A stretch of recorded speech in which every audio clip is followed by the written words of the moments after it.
नमस्कार दोस्तों, यह कहानी तुम मीत मेरे दिल के का नेक्स्ट भाग है।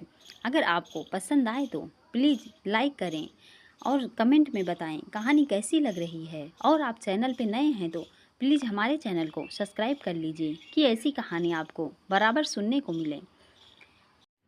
कसम कस बन गई है सबब, दिल है मजबूर, उलझने भी बेहिसाब हैं। न मन की सुने न चले तन की, चाहते हैं इकरार पर है नहीं पारावार। रात के सन्नाटे में सड़क पर एक गाड़ी कुछ देर रुककर लगातार गश्त कर रही थी। जंगी और उसके 6-7 आदमी कभी गाड़ी में तो कभी गाड़ी के बाहर नजर आते, कभी बैठ जाते, चहलकदमी करने लगते, पर वहाँ से हिले नहीं। जंगी का फ़ोन बजा तो उसने बात शुरू की। हाँ जी भैया, नहीं अभी तक तो नहीं। आपका काम किए बिना हम हिलने वाले नहीं हैं यहाँ से। बस कुछ पल और इंतज़ार, फिर सुकून ही सुकून है। आपकी ज़िंदगी में आपके सारे कष्ट समाप्त होने वाले हैं। दूसरी तरफ से शोकी की हंसी गूंज उठी। हाँ हाँ हाँ, जंगी जरा जल्दी करो बे, और कितना इंतज़ार करवाओगे हमें? हम तो तड़पता देखना चाहता हूँ। अब बस बहुत हुआ और देर न करो। ठीक है भैया जी, जैसा आप कहें, कहकर जंगी ने फ़ोन काटा और कुटिलता से मुस्कुराता हुआ गाड़ी के बोनट पर जाकर लेट गया। गाड़ी थोड़ी और आगे ले चलो, जंगी ने अपने आदमी से कहा। इधर डिम्पल की रूम से कुछ ही दूरी पर खड़ी बुलबुल की नज़र रुद्राज पर गई, जो डिम्पल की रूम की तरफ ही जा रहा था। बुलबुल ने तरुणी को इशारा किया। तन्नी, वो देखो, उन्हें डिम्पल दी के रूम की तरफ जा रही हैं। कुछ करो यार, कुछ करो, वरना बहुत गड़बड़ हो जाएगी। शुभम भैया भी अंदर ही हैं। रुद्राज को देखकर तन्नी घबरा गई। हाँ, तो हम क्या करें? कर ही क्या सकते हैं हम? तुम्हारी वो हैं, तुम ही देखो क्या करना है उनके साथ, कैसे रोकना है उन्हें अंदर जाने से। हमें तो बहुत घबराहट हो रही है तन्नी, हम क्या करें, कुछ समझ नहीं आ रहा है। उन्हें रोके जाएं उनके सामने, जल्दी बताओ क्या करें। अभी बुलबुल खुद से सोच रही थी कि तरुणी ने उसे आगे धकेल दिया। तब तक रुद्राज भी डिम्पल के दरवाजे के बाहर खड़ा था। बुलबुल को अचानक अपने सामने देख हैरानी से उसे एकटक देखने लगा।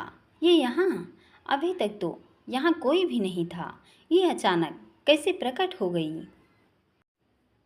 उसने बुलबुल को देखते हुए दरवाज़ा खोलना चाहा तो बुलबुल ने उसका हाथ पकड़ लिया। वो हमें आपसे कुछ कहना, बात करनी है।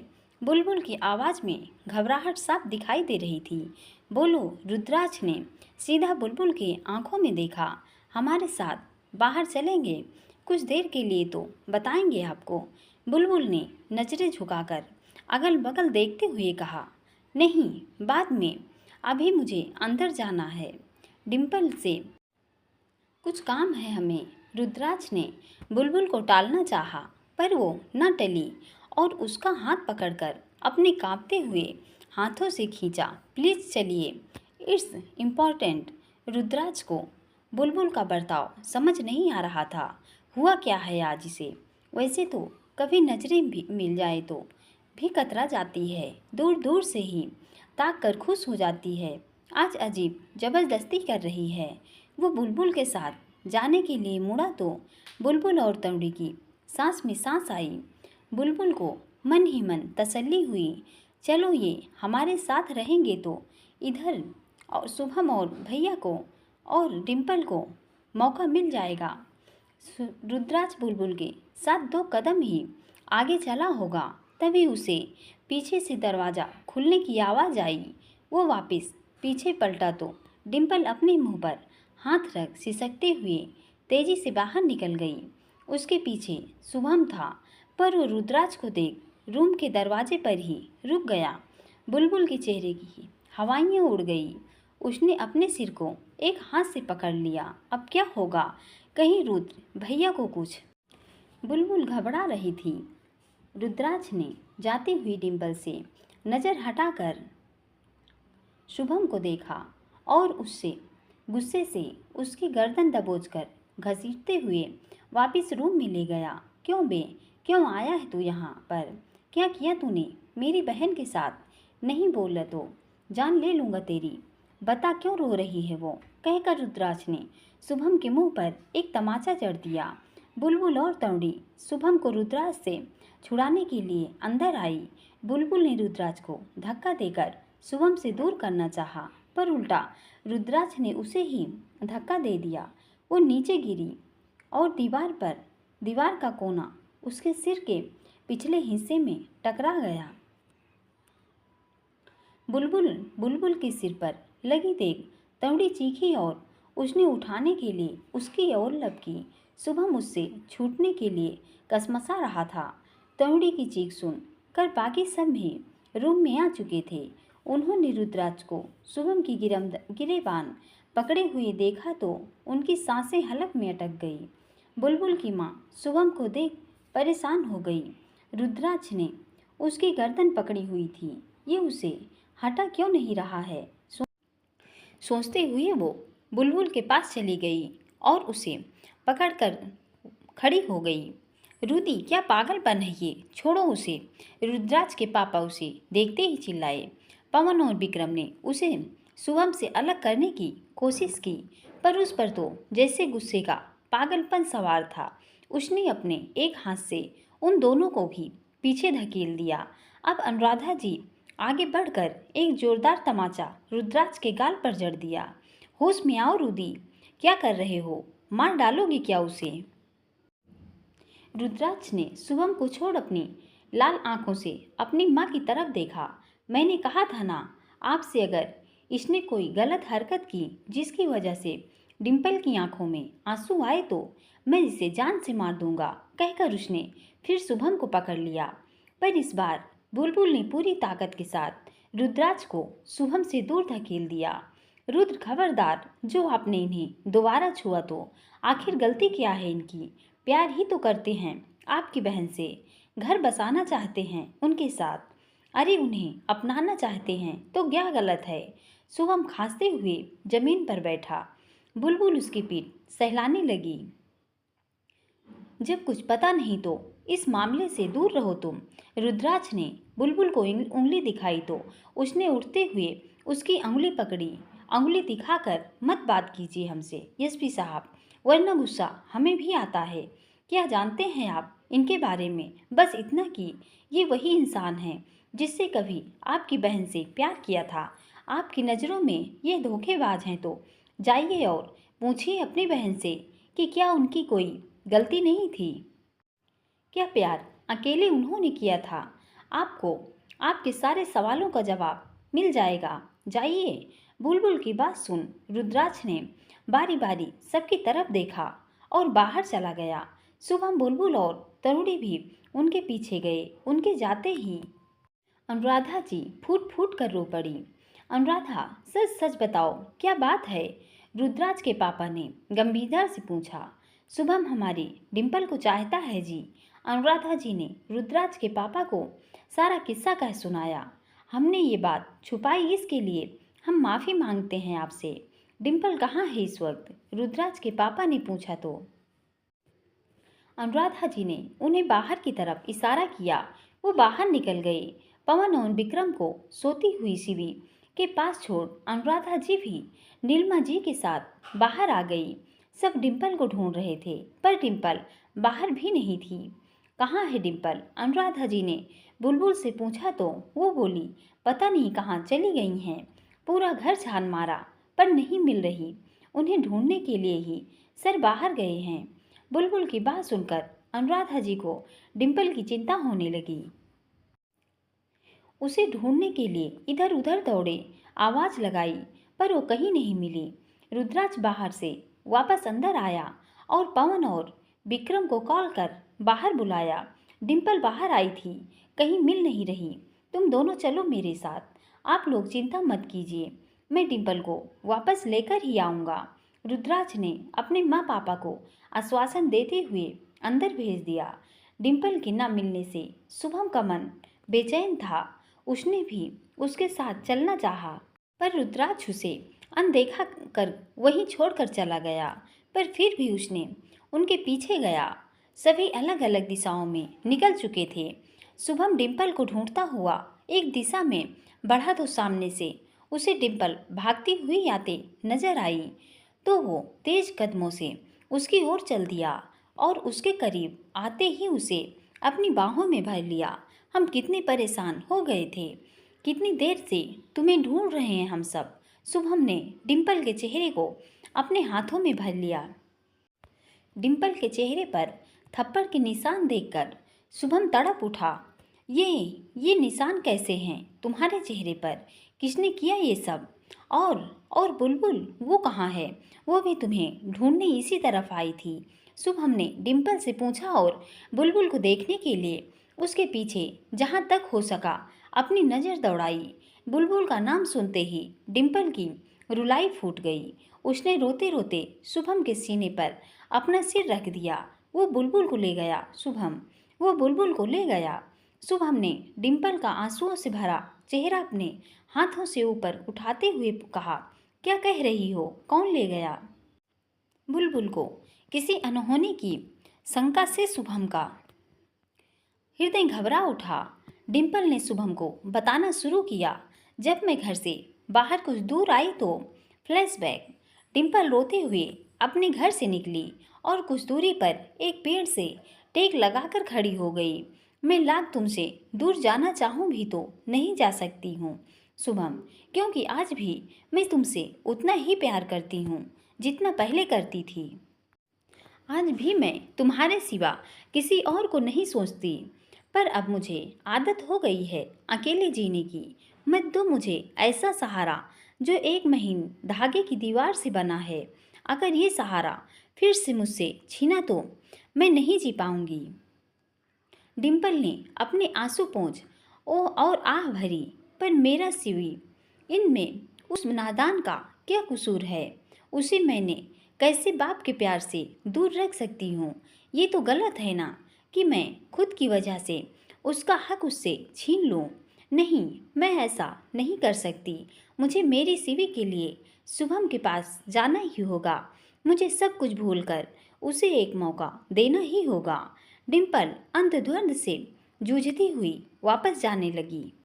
पीछे से जंगी के 3 लोगों ने आकर उसका मुंह बंद करके उसे उठा लिया और उस तरफ ले गए जहां गाड़ी के पास 3 लोगों के साथ जंगी खड़ा था।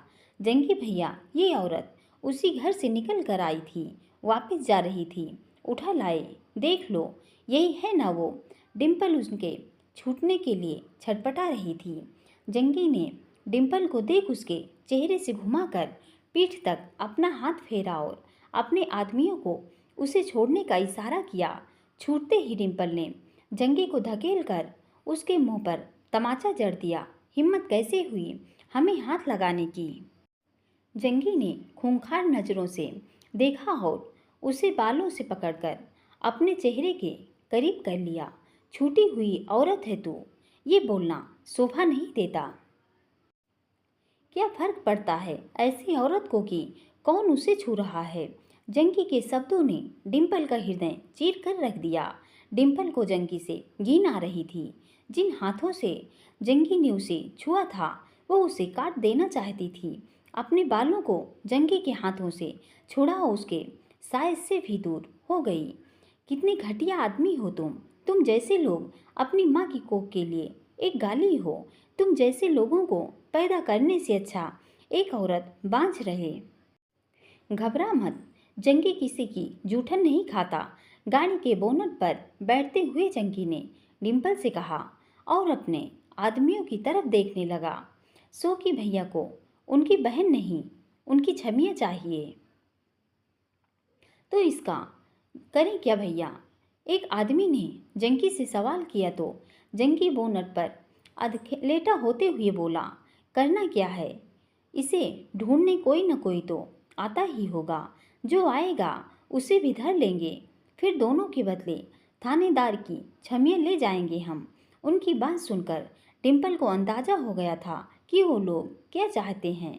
वो चुपचाप भगवान से प्रार्थना करने लगी, हे भगवान, बुलबुल ना आए इधर, वरना ये लोग अपने मंसूबे में कामयाब हो जाएंगे। मैं तो किसी न किसी तरह इन्हें चकमा देकर भी यहाँ से निकल जाऊंगी। पर अगर कोई और आ गया तो हमें और मुश्किल हो जाएगी।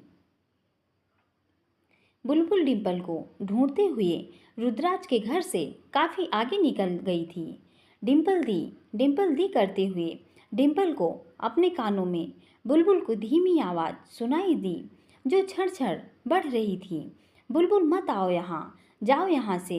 डिम्पल ने घबराकर जंकी की तरफ देखा और मन में बुलबुल के वहाँ से लौट जाने की कामना करने लगी। जंकी ने बुलबुल की आवाज़ सुनी तो उसे समझते देर न लगी कि कोई डिम्पल को खोजते हुए इस ओर आ रहा है। उसने अपने आदमियों को छुप जाने के लिए सतर्क किया और डिम्पल को गन दिखाते हुए बोला, चुपचाप खड़ी रहना यहीं पर। अगर जरा सी भी होशियारी दिखाई तो जो आ रहा है तुझे ढूंढने उसे ढेर कर दूंगा। कहकर वो भी अपने आदमियों के साथ सड़क के किनारे खड़ी झाड़ियों में जा छुपा। बुलबुल को कुछ आगे बढ़ी तो अंधेरे में डिम्पल खड़ी नजर आई। उसे देख उसने राहत की सांस ली। दी कहाँ चली गई थी आप? आपको पता है कितने परेशान हो गए थे हम सब आपको ढूंढते ढूंढते, और आप यहाँ पर हैं। चलिए हमारे साथ घर चलिए। कहकर बुलबुल डिम्पल के करीब आने लगी तो उसने उसे दूर से ही हाथ दिखाते हुए कहा, बुलबुल तुम घर वापस जाओ। सबसे कहना कि हम ठीक हैं और थोड़ी देर में आते हैं। मगर क्यों दी? बुलबुल ने त्योड़ी चढ़ाई। क्योंकि अभी हमारा मन नहीं है घर आने का। हम थोड़ी देर बाद बाहर रहना चाहते हैं, इसलिए तुम जाओ, हमारे पास मत आओ। डिम्पल 2 कदम पीछे हो गई। बुलबुल डिम्पल को खुद से पीछे जाते देख असमंजस में पड़ गई। दी क्या हुआ है? आप ऐसे बिहेव क्यों कर रही हो? अगर शुभम भैया ने कुछ बोला है तो उनकी तरफ से हम आपसे माफ़ी मांगते हैं, पर अभी आप हमारे साथ घर चलिए। हम आपको इतनी रात में अकेले छोड़ कर नहीं जाएंगे। और फिर रुद्र भी आपको ढूंढ रहे हैं। अगर उन्हें पता चला कि आप हमें मिल गई थी और हम आपको छोड़कर अकेले चले आए तो उल्टा हमें ही डांटेंगे। मेरे लिए थोड़ी सी डांट खा लो बुलबुल, प्लीज़ जाओ यहाँ से, वरना मैं तुमसे भी नाराज़ हो जाऊंगी।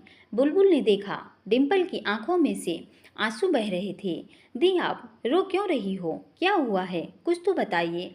बुलबुल ने डिम्पल से सवाल किया तो उसकी सिसकियाँ तेज हो गई। वो इसलिए रो रहे हैं क्योंकि तेरा सबसे अलग होने का टाइम आ गया है। हम तुम्हें अपने साथ लेकर जाने वाले हैं अपने भैया जी के पास। सड़क के किनारे झाड़ियों से निकलते हुए जंगी ने कहा और अपने आदमियों के साथ बुलबुल और डिम्पल के सामने आकर खड़ा हो गया। उन्हें देखकर बुलबुल को खतरे का आभास हो गया। ये लोग जो भी हैं पर मुझे सही नहीं लग रहे। बुलबुल ने सोचते हुए दौड़कर डिम्पल का हाथ पकड़ा और भागने को हुई तो जंगी ने आगे बढ़कर उन दोनों का रास्ता रोक लिया। उसके आदमियों ने उन्हें चारों ओर से घेर लिया। बुलबुल और डिम्पल अपने चारों ओर देखती हुई वहाँ से निकलने की कोशिश करने लगी पर नाकामयाब रही। जंगी उन दोनों की ओर बढ़ा और कोई फायदा नहीं। तुम दो और हम कई हैं। हम जो करने आए हैं वो करके ही जाएंगे। फिर चाहे तुम जितने मर्जी हाथ पैर मार लो, हमसे बच पाना तो बहुत मुश्किल है। बुलबुल ने आगे देखा न पीछे। एक जोरदार लात जंगी की जंघाओं के बीच में जमा दी। जंगी तड़पता हुआ जमीन पर लेट गया। उसके साथी उसे संभालने के लिए उसकी ओर दौड़े। बुलबुल मौका पाकर डिम्पल के साथ भागी पर साड़ी पहनने के कारण बुलबुल से भागा नहीं गया। भागते भागते उसके पैरों में साड़ी अड़ी और वह जमीन पर गिर पड़ी। दी आप भागिए, रुकिए मत। हम दोनों में से कोई एक भी सही सलामत घर पहुंच गया तो समझ लीजिएगा दोनों ही बच गए। जाइए, बुलबुल ने डिम्पल को बचाकर भागने के लिए कहा। नहीं, हम तुम्हें यहाँ छोड़कर नहीं जाएंगे। डिम्पल ने उसे बड़ी मुश्किल से उठाया पर तब तक एक आदमी ने आकर डिम्पल को धकेल पीछे से बुलबुल को गर्दन पकड़ते हुए अपनी ओर घुमाया और उसके मुंह पर एक जोरदार तमाचा मारा। चटाक, तेरी ये जुर्रत हमारे भैया का पर हाथ उठाया तूने। थप्पड़ की वजह से बुलबुल दर्द से तड़प उठी। उसके गाल पर अंगुलियों के निशान छप गए। होठों के किनारे से खून निकलने लगा, पर वो हिम्मत न हारी। हमने कहा, छोड़ो हमें वरना बहुत बुरा होगा तुम्हारे साथ। तुम जानते नहीं हमें। जंगी एक आदमी का सहारा लेकर खुद को संभालता हुआ बुलबुल के पास आया और उसे अपनी तरफ घुमाते हुए फिर एक थप्पड़ मारा। इस बार बुलबुल अशक्त जमीन पर उल्टे मुंह गिर पड़ी। उठाओ इसे, जो छूटने के लिए ज़्यादा तड़प रही है। डालो गाड़ी में और ले चलो भैया जी के पास। जंगी के आदमियों ने उसकी बात मानते हुए डिम्पल को वहीं छोड़ और बुलबुल को बालों से पकड़ लिया। अब कहाँ जाएगी तू? चल। जंगी के आदमी उसे उठाकर ले जाने लगे तो डिम्पल उन्हें अपने हाथों से पीटने लगी। छोड़ उसे कमीनी, छोड़। उसे कुछ हुआ तो मेरा भाई तुम्हें जिंदा नहीं छोड़ेगा। पर डिम्पल की धमकियों का उन पर कोई असर नहीं दिख रहा था। वो कसमसाती हुई बुलबुल को उठाए ले चले गए। जंगी ने डिम्पल को बाजू से पकड़कर धमकाते हुए कहा, यही तो हम चाहते हैं कि तेरा भाई सामने आए और हम उसे जिंदा न छोड़े। बहुत शौक है ना उसको उलझने का, तो आए अब। भेज देना उसे, बता देना कि शोकी ने उठाया है उसकी मासूका को। असली मर्द है तो आ जाए। जंगी के आदमियों ने छटपटाती हुई बुलबुल को जबरदस्ती गाड़ी में डाल लिया और उसे घेर कर बैठ गए। डिम्पल को छोड़ जंगी गाड़ी में जा बैठा और उसको देखते ही देखते वहाँ से हवा हो गया। जंगी को बुलबुल को ले जाते देख डिम्पल के पैरों तले जमीन खिसक गई। उसका दिमाग सुन्न पड़ गया। वो बिना रुके उल्टे पांव अपने घर की तरफ दौड़ी। हम तुम्हें कुछ नहीं होने देंगे बुलबुल।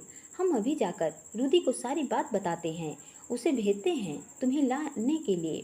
तुम बिल्कुल मत घबराना, हम उसे भेजते हैं अभी तुम्हारे पास। बहुत प्यार करता है वो तुमसे, कुछ नहीं होने देगा तुम्हें। खुद से कहते हुए डिम्पल सुनसान सड़क पर दौड़ती चली जा रही थी। डिम्पल जब चुप हुई तो शुभम ने अपना सिर पकड़ लिया।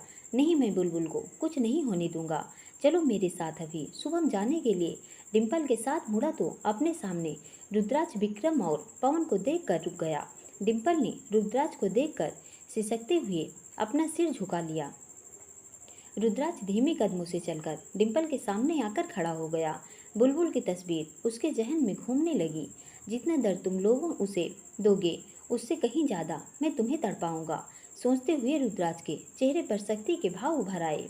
वो लोग चाहते तो मुझे भी ले जा सकते थे, पर वास्तव में उन्हें बुलबुल ही चाहिए थी ताकि उसके जरिए वो तुम्हें तड़पा सके। उसे बचा ले रूदी, कहीं कोई अनर्थ न हो जाए। डिम्पल ने पनीली आंखों से रुद्राज को देखा। विक्रम, तुम सबको लेकर घर जाओ, रुद्राज ने तटस्थता से कहा। पर विक्रम ने इनकार कर दिया। माफ़ी चाहूँगा सर, पर आपका वहाँ अकेले जाना सही नहीं है। वो लोग पूरी तैयारी में होंगे, ऐसे में आपको खतरा हो सकता है। मैं भी अपनी टीम को लेकर आपके साथ चलूँगा।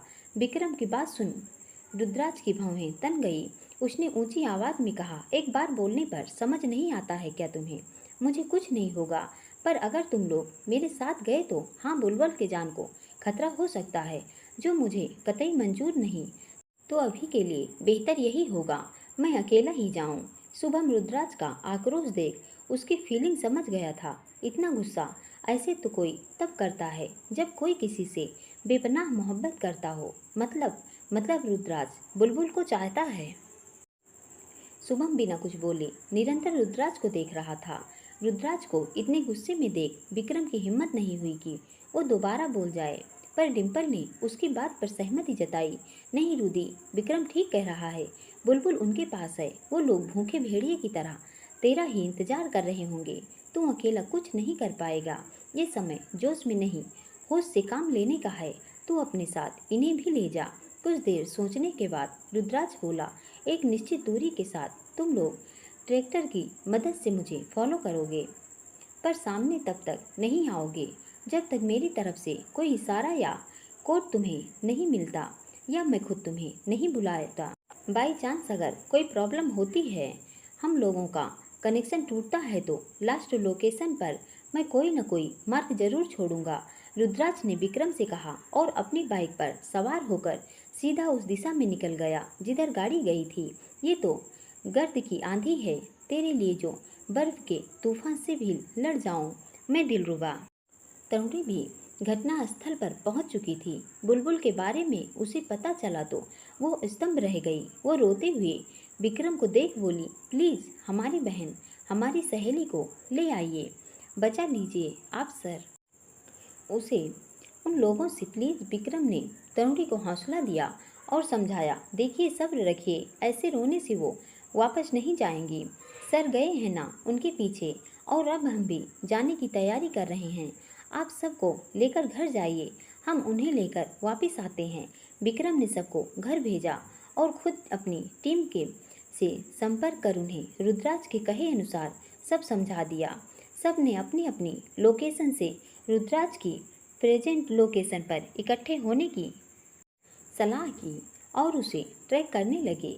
अनुराधा जी डिम्पल को आते देख दौड़कर उसके पास गई और उसे अपने सीने से लगा लिया।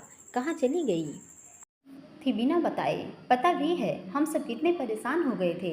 कोई परेशानी है तो हमें बता दो बेटा, हर चीज़ का हल होता है। पर नहीं पता नहीं क्या क्या सोचती रहती है। हम लोग बैठे हैं ना सोचने के लिए, तू क्यों फालतू से सोच कर अपना दिमाग खराब करती है? हमसे बात कर, बस एक बार बोल दे कि तुझे क्या पसंद है, क्या चाहिए तुझे, तेरे सामने होगी वो चीज़। कभी मना किया है क्या भला हमने तुझे कुछ देने से? अनुराधा जी उसे बोलती चली जा रही थी और डिम्पल निशब्द खड़ी उनकी सुनती जा रही थी। कुछ बोल क्यों नहीं रही हो? चुप क्यों खड़ी है तू? मैं तुझे से बात कर रही हूँ। अनुराधा जी ने डिम्पल को अपने से दूर करते हुए उसके चेहरे पर गौर किया तो लाल निशान देख घबरा गई। ये सब क्या है डिम्पल, कैसे हो गया? शुभम क्या है ये सब? अनुराधा जी ने डिम्पल के बोलते बोलते शुभम की ओर अपना रुख किया और उससे सवाल किया तो शुभम ने सबको अब तक का सब कुछ जो हुआ था बता दिया। शुभम के मुंह से बुलबुल को जंगी द्वारा उठाए जाने की बात सुनकर सब परेशान हो गए। बुलबुल की माँ खुद को संभाल नहीं पाई और अनुशक्ति धम्म से सोफे पर गिर गई। शुभम ने उन्हें सहारा देते हुए अपने सीने से लगा लिया। काकी कुछ नहीं होगा, हमारी बुलबुल को हिम्मत रखिए आप, कुछ नहीं होगा। उसे लेने के लिए रुद्राज और उसकी टीम गई है, भरोसा रखिए उन पर। शुभम का सहारा पाकर बुलबुल की माँ की आंखों से अविरल अश्रु प्रवाह होने लगे। कैसे हिम्मत रखूं शुभम, मेरी मासूम बच्ची उन नारभक्षियों के चंगुल में फंस गई है, तो मैं कैसे हिम्मत रख से काम लूं? तुम ही बताओ, न जाने वो लोग मेरी बच्ची के साथ क्या क्या। हे भगवान, ये सोच सोच कर भी मेरी आत्मा कंपित हो रही है। बुलबुल की माँ फपक कर रो दी। अनुराधा जी ने बुलबुल की माँ को संभालते हुए उन्हें सांत्वना दी। धैर्य रखिए बहन जी, कुछ नहीं होगा बुलबुल को। रूदी गया है उसे लेने के लिए, वो उसे हर हाल में वापस ले आएगा। बुलबुल की माँ बस रोए जा रही थी। आप भी एक माँ हैं अनुराधा जी, आप ही बताइए मुझे कैसे चैन आए? अगर मेरी बच्ची को कुछ हो गया तो क्या करूँगी मैं? बुलबुल के पापा से कैसे उनका सामना करूँगी? कैसे जिएंगे हम? रोते हुए रहते बुलबुल की माँ की हालत खराब होती जा रही थी। तरुणी ने खुद को कमज़ोर न करते हुए नीलिमा जी का सिर सहलाते हुए कहने लगी, आंटी आप रोइए नहीं प्लीज़, नहीं तो आपका बीपी लो हो जाएगा, तबीयत खराब हो जाएगी आपकी। अगर आपकी तबीयत खराब हो गई तो बुलबुल वापस आकर हमें डांटेगी कि उसके पीछे हमने आपका ख्याल नहीं रखा। इसलिए आंटी आप चुप हो जाइए प्लीज़। हमें अपनी बिट्टी पर पूरा भरोसा है। जब वो किसी के साथ कुछ गलत नहीं होने देती तो खुद के साथ कैसे कुछ गलत होने दे सकती है? देख लीजिए, वह का सर्कल का सूरज निकलने से पहले वो हमारे साथ होगी। ऐसा ही होगा तरुणी, कल सुबह से पहले बुलबुल हम लोगों के बीच होगी, वो भी एकदम सही सलामत। डिम्पल ने तरुणी की हाँ में हाँ मिलाई। बच्चे सही कह रहे हैं नीलिमा जी, कुछ नहीं होगा आपकी बिटिया को। अनुराधा तुम इन्हें कमरे में ले जाओ, थोड़ा आराम कर लेंगी। रुद्राज के पापा को इन सब मुसीबतों का बोझ होते हुए बहुत चुप थे। बुलबुल की माँ को तसल्ली देने के लिए बोले और सबको आराम करने को कहा। चलिए हमारे साथ। अनुराधा जी ने बुलबुल की माँ को अपना सहारा दिया और उन्हें अपने कमरे में ले गई। आप लोग काकी का ध्यान रखो, हम आते हैं। शुभम ने डिम्पल से विक्रम का कांटेक्ट नंबर मिल लिया और अपनी गाड़ी से निकल गया। तरुणी और डिम्पल अनुराधा जी के रूम में चली गई। आराम तो कोई क्या ही करता, पर एक दूसरे का सहारा काफ़ी था इन भारी पल्लों से जूझने का। सबके चले जाने के बाद रुद्राज के पापा रॉकिंग करते हुए अपने कमरे में चेयर पर जा बैठ गए। हमें कभी अपने काम से फुर्सत ही नहीं मिली। हमारे पीछे इतना सब कुछ होता रहा, हमारे बच्चे परेशानियों से जूझते रहे, यहाँ तक कि अपनी ज़िंदगी के अहम फैसले भी हमें कुछ न कह पाए और हमारी खुशी के लिए सब करते गए जो हम करवाते गए। कभी शिकायत का कोई मौका तक नहीं दिया, कभी कोई शिकायत तक ना की हमसे। क्या हम इतने कठोर हैं कि हमारी अर्धांगिनी ही हमसे बात करने में हिचकिचाती है, हमसे खुलकर बात तक नहीं करती। कभी सोचते हुए रुद्राज के पापा की आंखों के कोने भीग गए और हमारा रूदी वो कब से इतना जिम्मेदार, इतना संजीदा हो गया, कब वो हमसे भी आगे बढ़ गया, कब एक बेटे का कद अपने बाप से ऊंचा हो गया, हमें पता ही नहीं चला। अगर हमने पहले ही रूदी को उनके बारे में सचेत कर दिया होता तो आज उस बच्चे की जान जोखिम में ना होती। हम यहाँ गलती कर गए, हमें अपने बेटे पर भरोसा करना चाहिए था, पर हम कमज़ोर पड़ गए। एक सफल वकील आज खुद को जिंदगी से हारा हुआ महसूस कर रहा था। रुद्राज के पापा गिल्टी फील कर रहे थे। इधर सब एक दूसरे को सांत्वना दे रहे थे, पर समय बीतने के साथ ही अंदर से टूटते जा रहे थे। सबको एक ही चिंता थी कि न जाने बुलबुल कैसी होगी। सबको एक बात लगातार खाई जा रही थी, रूदी बुलबुल तक पहुंच भी गया होगा या नहीं। आज की रात सबके लिए बहुत भारी थी। दूसरी तरफ रुद्राज तेजी से बाइक चलाता हुआ आगे बढ़ रहा था। किस्मत हर बार मुझे क्यों चुनती है खेल खेलने के लिए, क्यों मुझे मेरे हाथ पर छोड़ नहीं देती। जब जब सोचता हूँ जिंदगी आसान होने लगी है, तब तक ये मुझे आजमाने चली आती है। आखिर कब तक ये सिलसिला चलता रहेगा, कब तक? परेशान होकर रुद्राज ने अपने बालों में हाथ फेरा। जिस बात से मैं डरता था, जिस वजह से मैं तुमसे दूरी बनाए हुए था, वही बात हो गई। अगर आज तुम मुसीबत में हो तो सिर्फ मेरे कारण। तुम्हें कुछ हो गया तो मैं खुद को कभी माफ नहीं कर पाऊंगा, जी नहीं पाऊंगा मैं। बुलबुल, पहले तो मैंने अपने आप को संभाल लिया था, पर इस बार मैं किस्मत को अपने साथ दगा नहीं करने दूंगा। बहुत प्यार करता हूँ मैं तुमसे दिलबरा। तुम्हें पाने के लिए अगर मुझे भगवान से भी लड़ना पड़ा तो मैं पीछे नहीं हटूंगा। फिर ये तो गंदी नाली के कीड़े हैं। रुद्राज की आंखों में पानी और मन में बुलबुल को खो देने का डर था। कुछ आगे जाकर सड़क दो भागों में बंट रही थी। रुद्राज को समझ नहीं आ रहा था कि वो किस तरफ जाए। वो दो रास्ते देख उलझन में पड़ गया। किसी एक सही रास्ते पर जाना, पर गलती से भी गलत रास्ता चुनना मतलब बुलबुल तक पहुंचने में उतनी ही देरी और उसे उतनी ही तकलीफ। रुद्राज संशय में खड़ा था। दोमुही सड़क को कभी दाएं तो कभी बाएं देखता। तभी सड़क के एक मोड़ की बाईं तरफ एक चमकती चीज रुद्राज की नजरों में आई। उसने उसे उठाया। ये तो बुलबुल की करधनी है जो आज उसने डाली हुई थी। ये यहाँ पर मतलब बुलबुल को ले जाते वक्त यहाँ गिरी है, या ये भी हो सकता है कि उसने खुद इसे यहाँ पर गिराया है ताकि उसे ढूंढने वाले को क्लियर हो जाए कि वो सही दिशा में है। इसका मतलब वो लोग बुलबुल को इस दिशा में ले गए हैं, पर यहाँ तो जंगी का कोई अड्डा भी नहीं। रुद्राज करधनी अपनी जेब में डाल कर निकला। विक्रम और उसकी टीम रुद्राज को एक निश्चित दूरी बनाकर फॉलो कर रहे थे, पर अचानक उनका रुद्राज से संपर्क टूट गया। सिट सभी सर की लास्ट लोकेशन पर मिलते हैं। विक्रम ने अपनी टीम को निर्देश दिया। उधर जंगी और उसके आदमी बुलबुल को लेकर चौकी के पास पहुंच जाते थे। जल्दी उतारो इसे, पहले ही बहुत देरी हो गई है, और देरी की तो चौकी भैया जूते खाने पड़ेंगे। जंगी ने गाड़ी से उतरते हुए अपने आदमियों को बुलबुल को अंदर ले जाने का इशारा किया। बुलबुल अभी भी उनसे छूटने की पूरी कोशिश कर रही थी। उसने उनके साथ अंदर जाने से इनकार किया। हम कह रहे हैं छोड़ो हमें, हम कहीं नहीं जाएंगे। हम कह रहे हैं छोड़ो हमें, वरना बहुत पछताओगे। कैसे नहीं जाएगी, यहाँ तक ले आए हम, तुझे अंदर भी ले जाएंगे। चल, एक आदमी ने जबरदस्ती बुलबुल के हाथ बांधे और उसे गाड़ी से धकेलते हुए उतारने लगा। बहुत बोल रही है, कोई मुंह बंद करो इसका। जंकी ने अपने आदमियों से कहा तो उन्होंने बुलबुल का मुंह कपड़े से बांध दिया। मुंह बांधने की वजह से बुलबुल को घुटन होने लगी। वो अपने कंधों से अपने मुंह पर बंधा कपड़ा हटाने लगी। अंधेरे खंडहर वाले रास्ते से होते हुए वो लोग बुलबुल को एक तबेले जैसी दिखने वाली जगह पर ले गए, जहाँ एक बल्ब, कुछ पुराने घड़े और टूटे हुए लकड़ी के तख्त के सिवाय कुछ नहीं थे। चारों तरफ पुआल के छप्पर थे। फर्श पर पुआल के गट्टर पड़े हुए थे। वह कुछ बिखरी हुई थी। पुआल की एक दीवार के साथ कुर्सी डाले शौकी मुंह पर पन्ना डाले, फिर कुर्सी की पिछली सीट पर टिकाए बैठा था।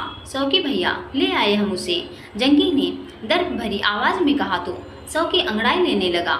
मछली जल की रानी है, रानी जाल में फंस गई है। अपने मुंह से पन्ना पर हटाते हुए शौकी ने अपनी नजरें सीधा बुलबुल के मुखड़े पर जमा दी। अरे ये सब कौन किया रे? किसका हिम्मत हुआ इसके मुंह पर कपड़ा लपेटने का और इसका हाथ बांधने का? शौकी ने शहद में भिगोकर बनावटी अंदाज में ऐसे शब्द कहे जिससे बुलबुल के मन में उसके लिए नफरत दुगनी हो गई। जंगी का इशारा पाकर एक आदमी ने बुलबुल का मुंह खोल दिया। बुलबुल लंबी सांसें लेते हुए निशब्द खड़ी थी। शौकी उठकर बुलबुल के करीब आया और उसकी कमर से गर्दन तक उसकी खूबसूरती को महसूस करते हुए बोला, हाय, इसे कहते हैं शराब और शबाब। सूंघते ही साला नशा छा रहा है, पी जाने का मन कर रहा है इसे अभी के अभी। शौकी ने कहते हुए अपने काले दांत दिखाए, फिर जंगी को देखते हुए बोला, बड़ा इंतजार करवाया रे जंगी तुमने हमको, पर चलो कोई बात नहीं, इंतजार का फल मीठा तो होता है। अब हम इस मीठे फल का भरपूर आनंद लेंगे। बुलबुल को शौकी की हरकत से वितृष्णा हो रही थी। उसका बस चलता तो वो उसका सीना चीर देती, पर इस वक्त वो मजबूर थी। उसने अपना चेहरा घुमाकर अपनी आंखें मींच ली। रुद्र, हमें पता है जरूर आएंगे आप, पर कब? जल्दी आइएगा, हमें बहुत घबराहट हो रही है। इन लोगों के बीच दिल डर के मारे मरा जा रहा है। अरे इतनी नाराजगी क्यों? मुंह काहे फेर लिया हमसे? हम तो मजाक कर रहा हूँ, खाए थोड़ी जा रहा हूँ ना तुम्हें। अभी घबराओ नहीं, अभी नहीं। तुम्हारे आशिक के आने से पहले हम तुम्हें टच भी नहीं करूँगा, हमें कसम लगे हमारे बुरे कर्मों की।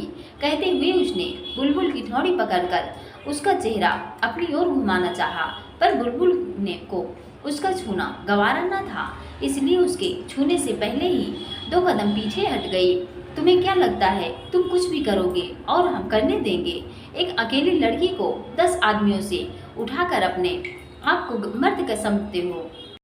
चलो ठीक है, नहीं हाथ लगाते हम तुमको। अरे जंगी, फिर से इनका मुंह बांध रे। क्या है ना, हमको बहुत चेचे करने वाली लड़कियां पसंद नहीं तो मुंह खुला रखकर क्या करेंगे इनका? कहीं गलती से इनके खूबसूरत बदन पर हमारी बंदूक चल गई तो? कहते हुए शौकी ने खुद बुलबुल का मुंह दोबारा उसी कपड़े से बांधकर उसे टूटे हुए तख्त पर धकेल दिया। बुलबुल लड़खड़ा कर गिर पड़ी तो वहां उपस्थित सभी लोग बत्ती से चमका कर हंस पड़े। बुलबुल को अपनी लाचारी पर तरस कम और गुस्सा ज्यादा आ रहा था कि वो दबी हुई आवाज में रो दी। अरे अब रो रो कर इतने आनंदित माहौल को समंदर के नमकीन पानी से में बदल दोगी? शौकी बुलबुल को देख निर्लज्जता से फिर हंस पड़ा। बुलबुल का सिर चकराने लगा तो उसने अपना सिर तख्त पर रख दिया। भैया अब इंतजार किस बात का है? लौंडिया आपके सामने है, जंगी ने बेहयाई से शौकी से कहा। है इंतजार ही है, जिस काम के लिए इस लौंडिया को पकड़ा है पहले वो हो जाए, उसके बाद वो काम भी कर लेंगे जिसका तुम्हें इंतजार है। चिंता काहे करते हो बे? शौकी और जंगी आपस में मुस्कुराए और अपने सभी आदमियों को बाहर जाकर रुद्राज का इंतजार करने को कहा। सुनो तुम लोग सब के सब, वो आए तो टूट मत पड़ना उस पर, जरा समझदारी से काम लेना, क्योंकि खिसियानी बिल्ली खंबा जरूर नोचेगी। बस उसे हमारे सामने लाकर छोड़ देना। हाँ, खुला नहीं छोड़ना, बांध कर छोड़ना। वो कहा है ना, घायल शेर बहुत ही खूंखार होता है और खूंखार शेर को कैद करके उसके साथ खेला जाता है। जंगी के आदमी चारों तरफ से फैल चुके थे। सौकी और जंगी की शराब की बोतलें खुल चुकी थी। बुलबुल के सामने ही वो लोग शराब से खेल रहे थे। बुलबुल का मन किया कि बोतलें उन दोनों के सिर पर फोड़े और यहाँ से भाग जाए। रुद्राज बाइक से उतरकर पैदल ही आगे बढ़ गया। कुछ दूर चलने पर उसे दो आदमी चहलकदमी करते नजर आए। हो न हो ये सौकी के ही आदमी हैं, वरना इनकी बियानबान जगह पर किसी आदमी का होना इस तरह टहलना नामुमकिन है। वो सतर्कता से उन तक पहुंचा और एक एक कर पीछे से उन दोनों का मुंह दबाकर बेहोश कर दिया।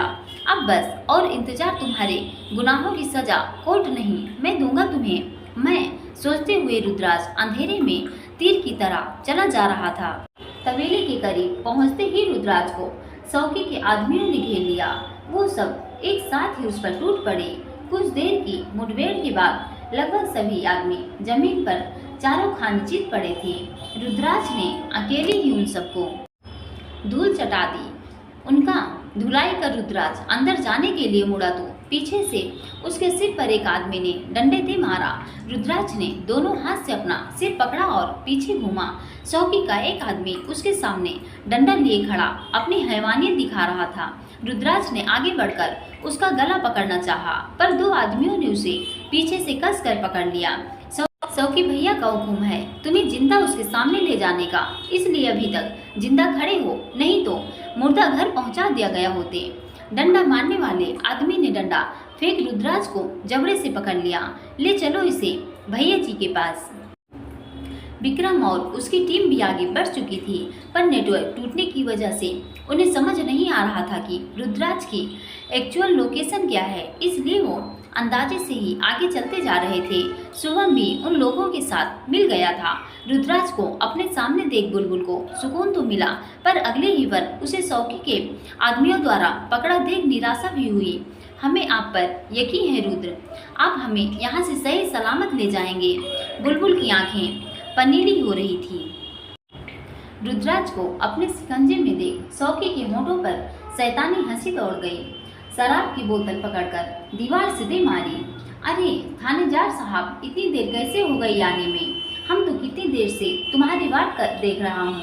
रे जंगी, इनका स्वागत करो जरा, इन्हें इनकी दिलरुबा से रूबरू करवाओ। मेहमान हैं ये हमारे, इनका ख्याल रखना हमारा फर्ज है। बोलते हुए सौकी बुलबुल के करीब जाकर बैठ गया और उसके कंधे पर कांच का टुकड़ा गड़ा दिया और उस पर शराब गिरा दी। सौकी की शैतानियत पर रुद्राज का खून खौल उठा। उसने गुस्से से लाल आंखों से सौकी को देखा। तेरा हिसाब किताब मुझसे है, छोड़ दे उसे, जाने दे, वरना मैं तो मरूंगा, तुझे जिंदा रहने नहीं दूंगा। बुलबुल को दर्द देख रुद्राज का दिल छलनी हो रहा था, उसका रोआ जार जार हो रहा था। हमारे सामने जकड़ा हुआ है, पर हेकड़ी अभी भी वैसी ही है साले की। जंगी ने रुद्राज के मुंह पर पंच मारा तो उसकी नाक से खून निकलने लगा। सौकी ने जंगी का हाथ पकड़कर पीछे खींच लिया। पागल मत बन जंगी, इसकी इतनी आसानी से नहीं मारना है इसे। पहले अपने हर नुकसान का हिसाब लूंगा, इसके जिस्म की चमड़ी निकालूंगा, फिर तड़पा तड़पा के मारूंगा इसको। इतना तड़पाऊंगा मनुष्य योनि में जन्म लेने से भी ये घबराएगा। सौकी की बात सुन रुद्राज पागलों की तरह हंसने लगा। सपने सपने सपने, खुली आंखों से देखे गए सपने सच होते हैं क्या? सौकी, मारना है तो अभी मार दे, बाद में तुझे एक मौका नहीं दूंगा। अच्छा तो ये बात है। सौकी ने रुद्राज को देखते हुए बुलबुल के मुंह पर बंधा कपड़ा खोल दिया। उसके बालों को पकड़कर उसका चेहरा अपने चेहरे के करीब करते हुए रुद्राज की ओर देखा। तेरे सामने इसके साथ खेलूंगा, इसका भी वही हाल करूंगा जो उसके साथ किया था। है दम तो बचा ले इसे, आजा। प्यास से बुलबुल के होंठ सूख रहे थे, गालों पर आंसुओं के सूखने के निशान बता रहे थे कि अब उसमें दर्द सहने की क्षमता नहीं बची, पर फिर भी वो सौकी से छूटने की कोशिश कर रही थी। अपने हाथों को खोलने के लिए लगातार कसमसा रही थी। रस्सी की रगड़ से उसकी कलाई की चमड़ी छिल गई थी। छोड़ मुझे, छोड़ दे, नहीं तो अपना अंजाम देखने के लिए जिंदा नहीं बचेगा तू, मैं कहती हूँ छोड़। बुलबुल ने सौकी को चेताया, पर उस पर कोई प्रभाव होता दिखाई न दिया। सौकी बुलबुल के हाथ खोलकर उसकी साड़ी का पल्लू अपने हथेली में लपेटता हुआ खड़ा हो गया। बुलबुल ने अपने दोनों हाथों के जोर से अपनी साड़ी का पल्लू कस लिया और खड़ी होते ही सौकी को दो जोरदार तमाचा चटका दिया। चटाक बुलबुल के चाटे से सौकी की चढ़ी हुई सारी शराब उतर गई। हरामजादी, तेरी ये हिम्मत, तूने सौकी को चाटा मारा, कहते हुए वो बुलबुल पर भूखे भेड़िए की तरह टूट पड़ा। हरामजादे, रुद्राज ने पूरी ताकत के साथ खुद को सौकी के आदमियों से छुड़ाया और सौकी के आदमियों को पीटता हुआ उस पर झपट पड़ा। जब तक सौकी संभल पाता, रुद्राज 3-4 मुक्के जड़ता हुआ उसे लेकर जमीन पर गिर पड़ा। बुलबुल खुद को संभालते हुए दीवार के कोने से सटकर खड़ी हो गई। उसके गर्दन पर नाखून के गहरे निशान पड़ गए थे। सौकी का पिटर देख जंगी और उसके आदमी ने रुद्राज पर वार किया, पर रुद्राज ने उन्हें धक्का देकर दूर गिरा दिया। वो गुस्से में सौकी को बुरी तरह से पीट रहा था। तेरी हिम्मत कैसे हुई उसे छूने की? कैसे हिम्मत की तूने उस पर अपनी गंदी नजर डालने की? अब तू छू कर दिखा उसे, तू साले। उठ, मैं कहता हूँ उठ।